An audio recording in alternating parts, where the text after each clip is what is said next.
Hi guys, I'm Taiki from taikirizi.com. Today I want to talk about Japanese sense of humor and its relevance to the Western world, referring to a philosopher called Žižek, Slavoj Zizek. He's one of the well-known philosophers in the Western world right now. And why do I want to talk about this? Because I think, first, a sense of humor represents culture. Don't you think so? I think it's one of the hardest thing to understand when you go abroad, when you visit a foreign country, is sense of humor. For example, I do speak English like this, but whenever I go to the United States, I have hard time understanding American jokes. So I think when I understand American jokes, I understand the United States as a country more deeply. That's what I think. So by explaining Japanese sense of humor, I think yeah, I can delve into the deep aspects of Japanese culture. So those of you who might be interested in Japanese culture, you might be interested in this video. And the second reason is that I think Japanese sense of humor could be beneficial in resolving the problem of intercultural understanding.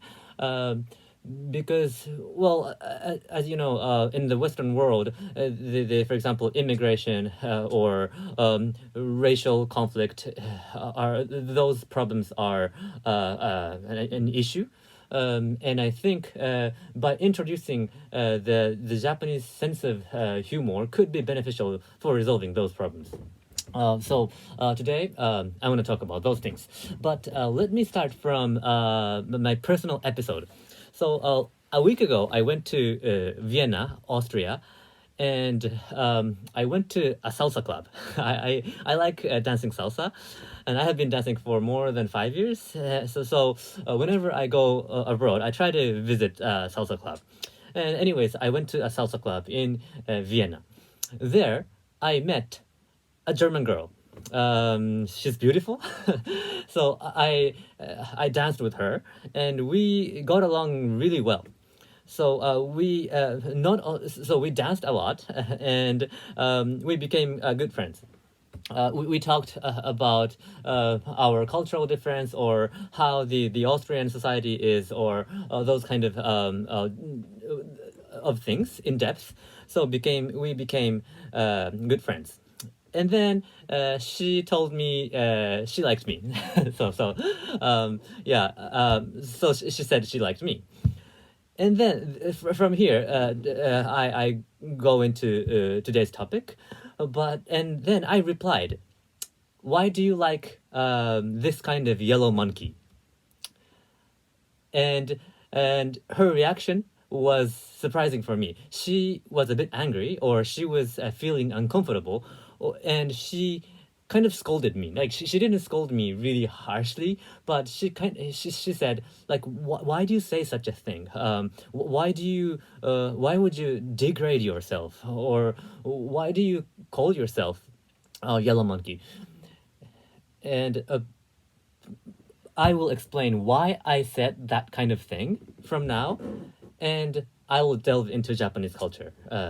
So the reason why I said that was that I was just joking, and I wanted to show, or I wanted to express the intimacy, or the proximity of our relationship. So so by saying that kind of joke, of course I am not. I didn't say that seriously. I don't think I'm a yellow monkey, but by saying that kind of thing, I wanted to express my special feeling towards her. And I thought that our relationship, the relationship between me and that German beautiful girl, was special. That I said that joke. Maybe Japanese people would understand this, but maybe if you are from the Western world, you might not understand this. And she didn't understand this, so that's why she got angry. But I will explain how that works. In Japan, traditionally, degrading yourself is a form of respecting others. So, as you may know, there are two ways of respecting others in Japan. One, okay, so one is to raise his position and respect him, right? So by raising his or by upgrading his position, automatically he is upper than me. So this means that you are respecting him. But another way of respecting him is to degrade yourself. So by degrading yourself, he becomes relatively higher than me. So by degrading yourself, you can show the respect to him. So this kind of word is called kenjogo. Okay, so for example, and there is a special verb for that. For example, let's take an example. If in every culture, I think there are ways to express respect for a person you are talking to. For example, if you want to say, "Do you want to eat something?" in English, the formal way or the respectful way of saying this is, "Would you like to eat something?" Right? Or in Spanish, if you're a friend, ¿Quieres comer algo? You can say that. But if you're talking to somebody that you have to respect, you say, ¿Usted quisiera comer algo? Which means like, would you want to eat something? But anyways, in English or in Spanish, well, I only know those two languages, but you use the same verb. You use the same eat verb, the verb eat in English, or in Spanish you use the verb comer. But in Japanese, the verb itself changes. For example, in Japanese, if you want to ask, do you want to eat something? 何か食べたいですか? And then, in this sentence, the verb used is 食べる. But if you want to respect a person you are talking to, you have to completely change the verb. So you don't use the verb 食べる anymore. And as I said, there are two ways of doing that. One is to upgrade him. Would you like to eat something? And then, 何か召し上がりたいですか? In this sentence, you use the verb 召し上がる. And when I want to respect this person by degrading me, I use another different verb, which is いただく. So I want to eat something, then I would say 何かいただきます. So okay, but anyways, here the point is that traditionally in Japan, degrading yourself is a form of respecting a person who you are talking to. Do you understand? And I think this transformed into other aspects too. For example, by degrading yourself, the benefit of degrading yourself is to make other people approachable to him. For example, comedians make a lot of this kind of joke in which he degrades himself. This is called jigaku neta.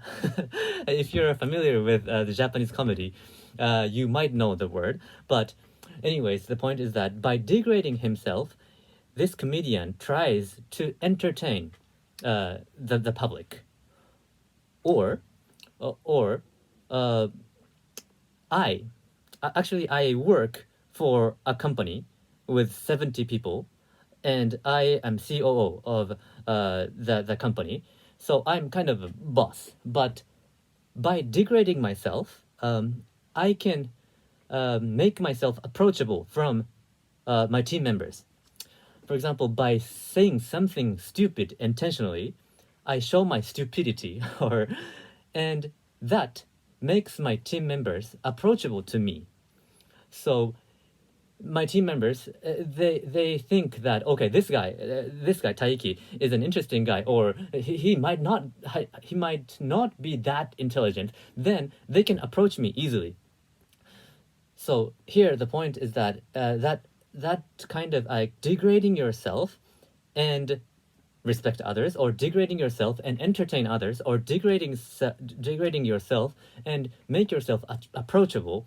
Those kind of jokes or skill techniques are into Japanese culture. I don't know whether many Japanese people agree with this or not, but I think this is ingrained. This is ingrained in our culture in a deep sense. Okay, going back to the original episode. So, by calling myself Yellow Monkey, I tried to show the intimacy, or the physical or the mental proximity with her. But she said, this was really interesting to me too. But she said, look, she's a German girl, so she's from Germany, and she said, if you say that in Germany, you will be considered as a mentally sick person, or you will never you will never want to degrade yourself.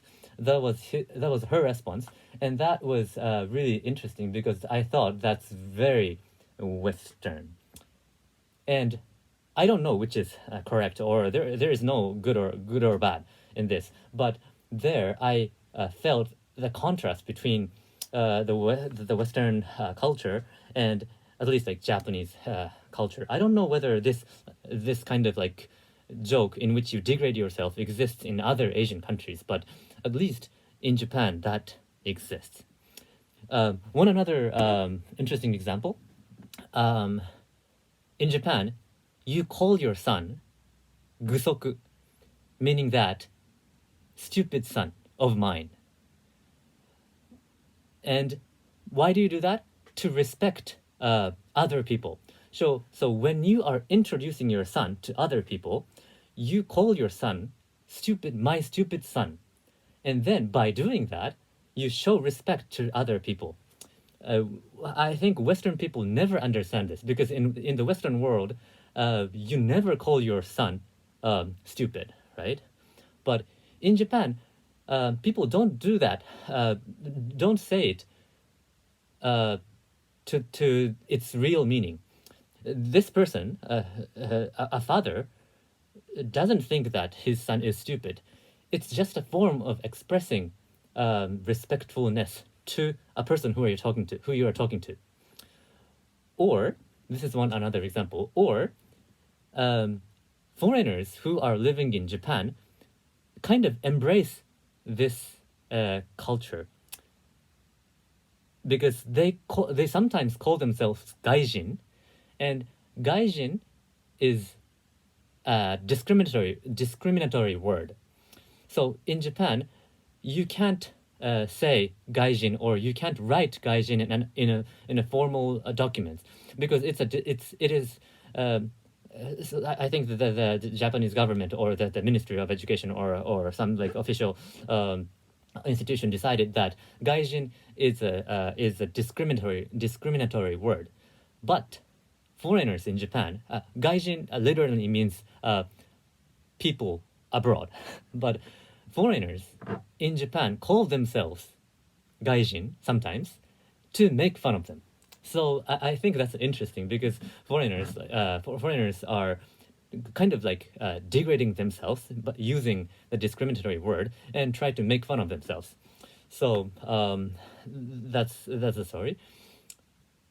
And from here, I want to refer to what philosopher and Professor Slavoj Zizek is trying to say in the following link. I put the link below. He is saying that, okay, sorry if I misinterpreted his message, but he says that the true solution, or the real solution to the intercultural understanding, or to resolve the racism, is not to completely abolish those racial jokes, or um, race-related humor, but the real solution is to create an atmosphere in which people can easily make that kind of joke and get closer. Sorry if I really misunderstood his message, but that's what I thought. And what he is saying is quite, and I thought that what he is saying is quite close to what I did to her, calling myself Yellow Monkey. What do you think? I know this is really controversial, and I'm so sorry if this makes some of you guys feeling bad, or I feel sorry, and but I don't have bad intention. I dare to say, I dare to bring up this topic so that I can present an interesting perspective or insights from Japanese culture to the Western world, referring to a Western well-known philosopher, Professor Žižek. But maybe after seeing this video clip, you might want to take a look at the following link by Professor Žižek, and you might add another viewpoint regarding that intercultural understanding or interracial understanding. I hope you enjoyed this video. I do this channel to integrate philosophical or psychological knowledge into our daily lives so that our world and society becomes a little bit more colorful, exciting, and passionate, and interesting place to live in. Thank you. If you like this, please register to this channel. Bye.